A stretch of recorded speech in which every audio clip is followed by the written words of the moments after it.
On the eastern part of India, you have a country called Myanmar that used to be called Burma.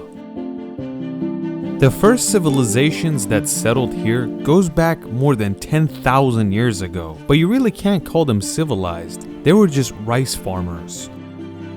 Historians believe that the people of Myanmar came from Tibet. People from Tibet that wanted to live somewhere better, warmer, and with better soil, they moved down to Myanmar. And that's why their language is very similar to Tibet's. These people live in Myanmar for thousands of years. They just farm rice, but they don't really build anything special.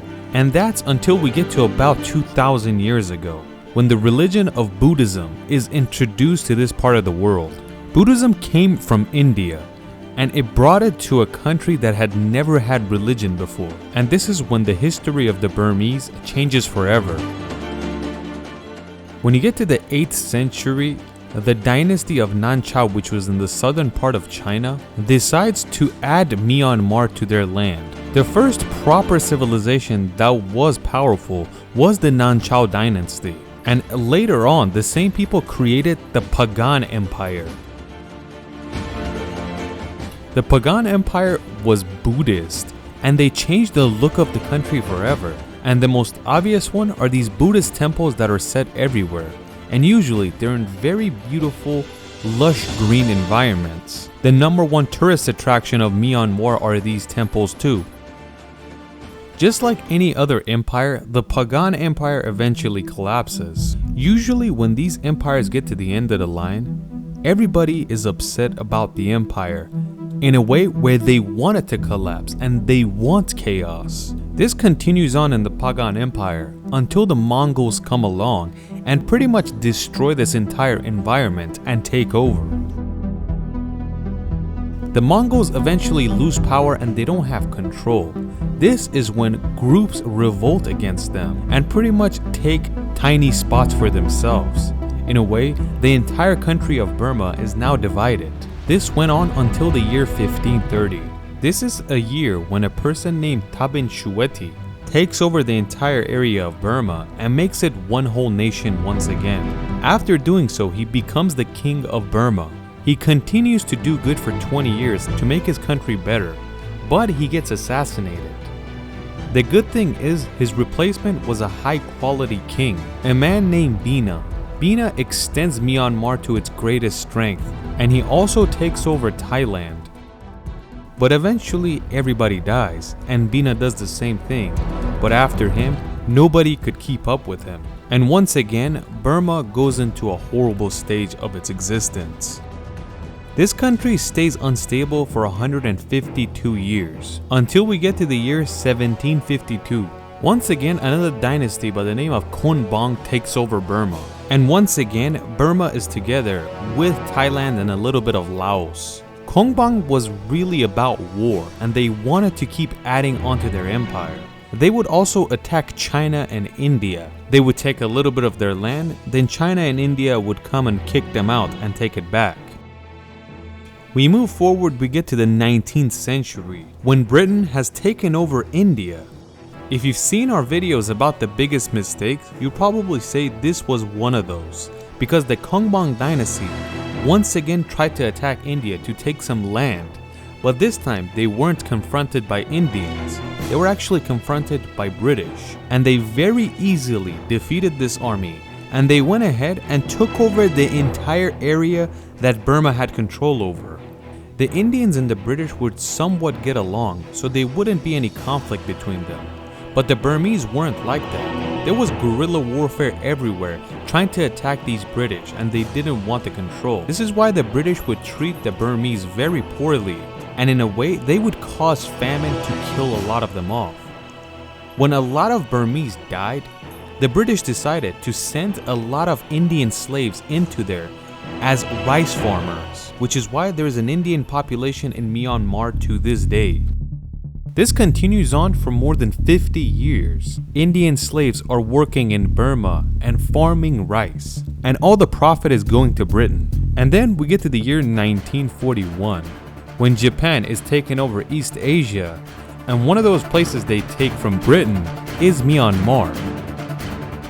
But this taking does not last very long, because 4 years later in 1945, the British take it back.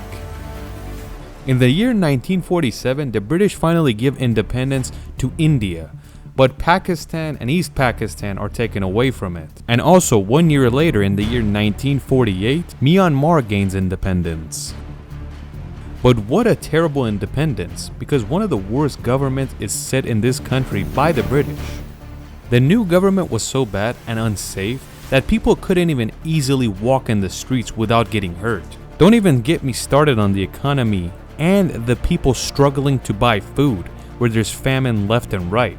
So after independence, everything got worse, and then 14 years passes. In the year 1962, we have a military coup, but instead of helping the people, they actually made the country even worse. It made people poorer, it made people struggle for food, and it even made the country more unsafe. And then we get to the year 1988. This is when another military coup happens, like the first one wasn't bad enough. When this new government came into power, they changed the name of the country of Burma forever, and they officially called it Myanmar. When we get to the year 1990, this new government kinda wants to act like it's a democracy, so they put an election, and a person named Aung San Suu Kyi is a candidate, and she eventually ends up winning it. But when they realize that she won it, they take away the election and say there was a mistake, scratch this idea. They also put her on house arrest.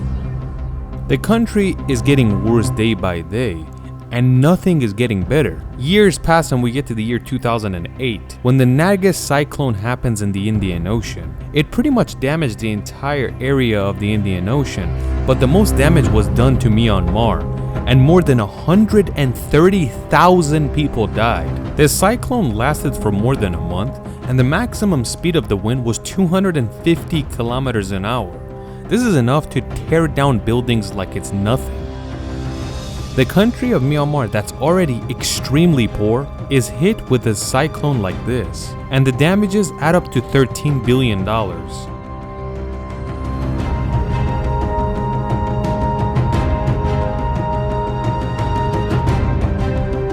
After the cyclone, the people had enough.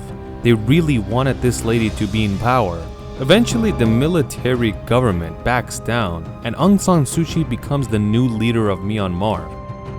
It is good to know back in the day, a lot of Muslims moved into Myanmar and a lot of Burmese turned Muslim. And that's why in the western part of the country, there are a lot of Muslims living there. When Aung San Suu Kyi comes into power in 2016, the tensions between the Buddhists and the Muslims arise. The Muslims in Myanmar are called the Rohingya, and throughout history, the Buddhists have always had a problem with the Muslims. But when Aung San Suu Kyi came into power, and the power of social media, especially Facebook, it made this hate a lot stronger.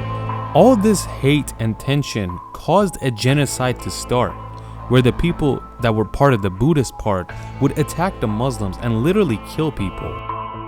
The Rohingya could not defend themselves, which is why most of them fled to Bangladesh, which is right next door. More than 700,000 Rohingya went to Bangladesh, and 20 to 30,000 people were killed in Myanmar. And Aung San Suu Kyi does not do anything. It seems like her government engineered a genocide like this.